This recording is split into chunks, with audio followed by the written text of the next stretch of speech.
De notre corps, elle est l'essence et l'essentiel. De notre âme, elle est la source de toute pureté. L'eau est en nous et autour de nous. De notre pain quotidien, elle est l'irremplaçable complément.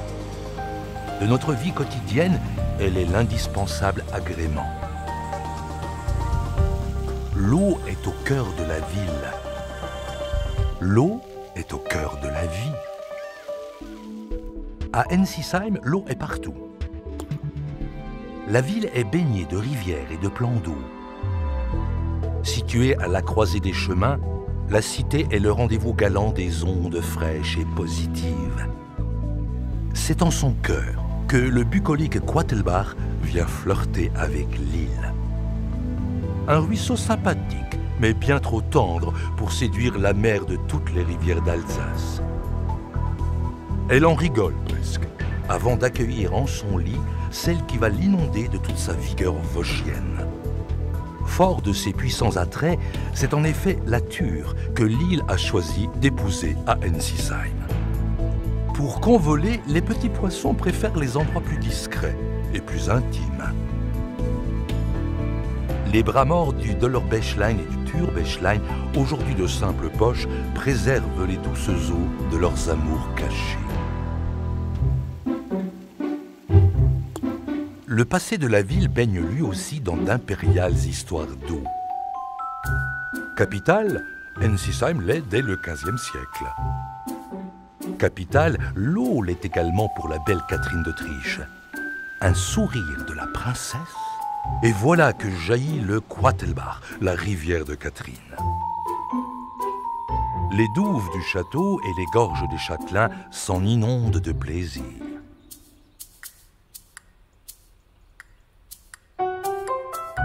Pour les manants, l'eau ne coule pas de source. C'est au puits qu'il faut quérir cette précieuse manne. Au lavoir, on chante en chœur, on se donne du courage. Des chants hauts en couleur, et le linge retrouve tout son éclat. Quelquefois, le clapotis du ruisseau se hâte de couvrir les cancans des lavandières. Au XIXe siècle, le Quattelbach fait tourner d'aise les roues des moulins. Comme pour prouver son utilité, un courant dissident fausse judicieusement compagnie au ruisseau pour convertir les épis d'or en farine nourricière.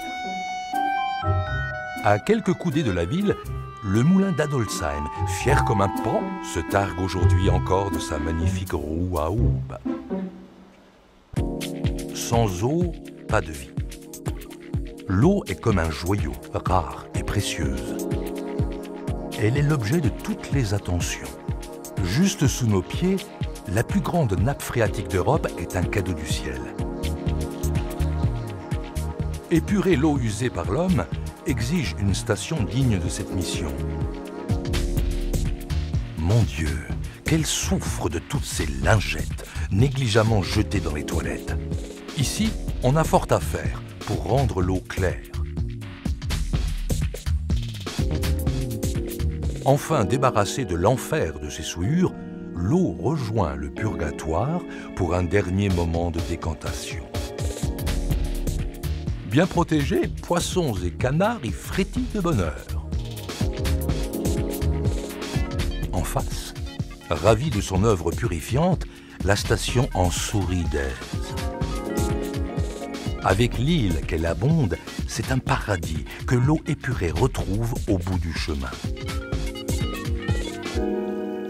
L'équivalent d'une baignoire remplie d'eau, voilà ce que chacun de nous consomme en moyenne chaque jour. L'eau puisée jusqu'ici se révélait bien trop modeste pour ses nouveaux besoins. Depuis septembre 2013, la forêt de la Hart nous offre un puits tout neuf. Quéri à 200 pieds sous terre, son eau est d'une grande pureté. Les robinets de la ville en ruissellent de plaisir. L'eau qui en coule réjouit les palais les plus délicats qui, pour sûr, n'en consomment qu'avec raison.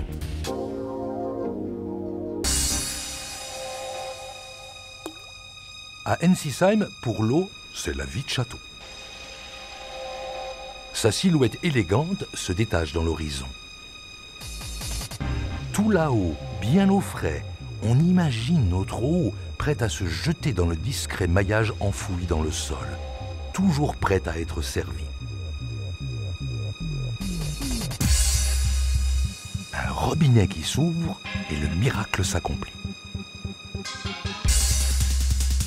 Aujourd'hui, notre fier édifice s'est refait une beauté intérieure.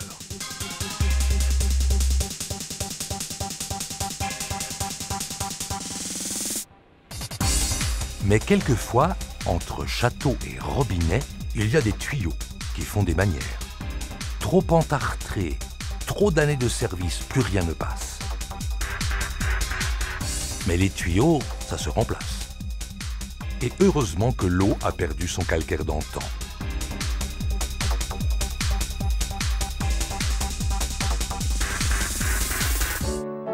À Ensisheim, l'eau a bon goût. Et nos amies les bêtes, elles aussi, l'apprécient beaucoup. Car sans eau de qualité, point d'animal en bonne santé. À voir ces augustes cigognes, on peut être rassuré.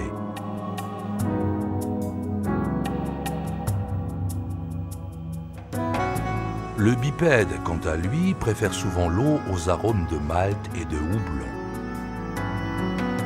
Brassée avec talent, la bière d'Ensisheim délecte et rassemble les gosiers connaisseurs. Un boc de plaisir, une pression à déguster. Blonde, rousse ou brune, d'authentiques petits bonheurs à partager.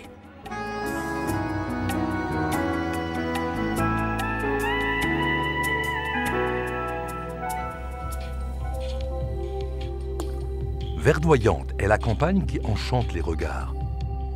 Hautes sont les tiges des vergers, leurs pommes seront belles à croquer.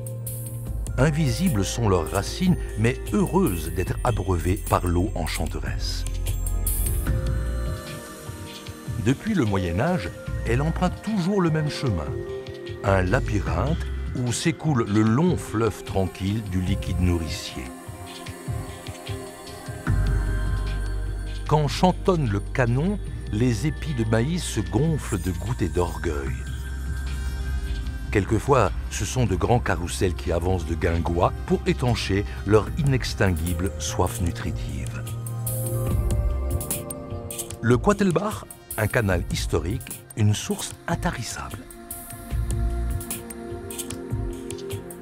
Grâce à ses bienfaits, foisons de géranium et pétunia illuminent la cité de tout leur éclat. Ici, pas d'irrigation, mais un service de porteur d'eau. Tous les jours, même quand l'eau tombe du ciel, les petits hommes verts s'affairent à abreuver ces ornements de grand art. Picasso, Van Gogh, Monet, le douanier Rousseau, ils sont tous là. Ces 4 maîtres de la palette subliment les 4 fleurs qui transforment la cité en un majestueux bouquet de délicate élégance. Sur la scène de l'excellence, les virtuoses du fleurissement font rayonner la cité de la Régence. À la nuit tombée, l'art chinois du Penzai est sublimé par une création magique. Cet art vert, affiné par le pays du soleil levant, qui irrigue d'abondance l'économie locale, devient roi en son jardin.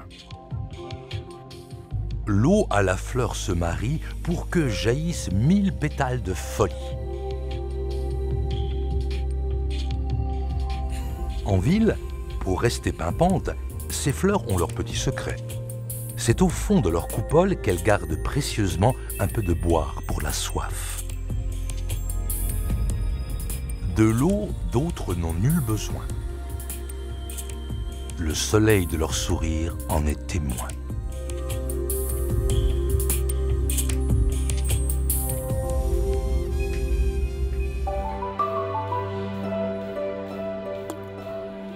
L'eau, c'est aussi offrir plaisir et bien-être.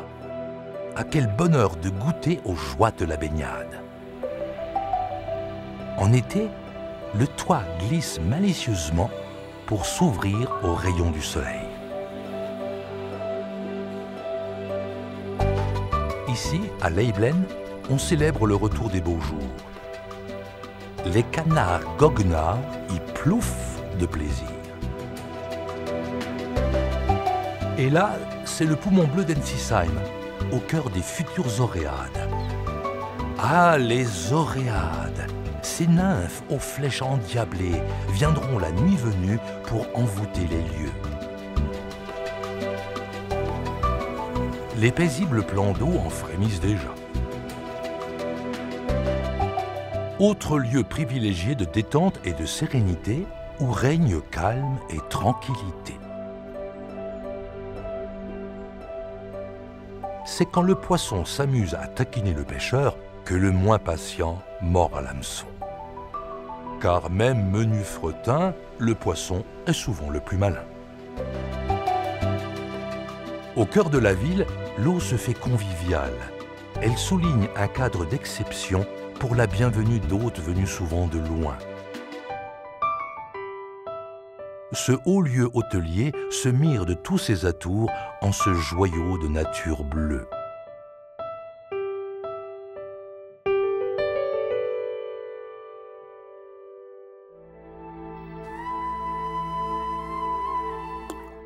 Étangs, rivières, ponts, passerelles, à Ensisheim, l'âme romantique se nourrit au fil de l'eau. Paresseuse est la piste cyclable bercée par les doux murmures de la Thur. Voilà une passerelle qui fait un clin d'œil à la Maison Bleue. Bleue est aussi celle dédiée à la petite reine. Longeant les berges, le sentier se fait silencieux et sauvage. Et revoilà le seigneur Quatelbach et ses doux méandres. Ici, passerelle signifie ressources et dynamisme économique de la cité.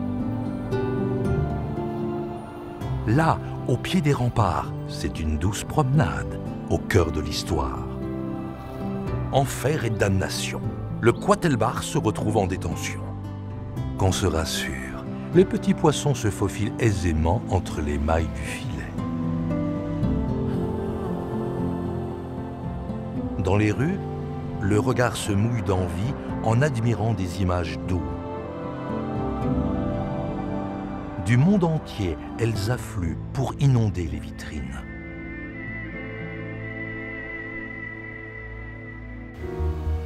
Eau purifiante, eau nourrissante,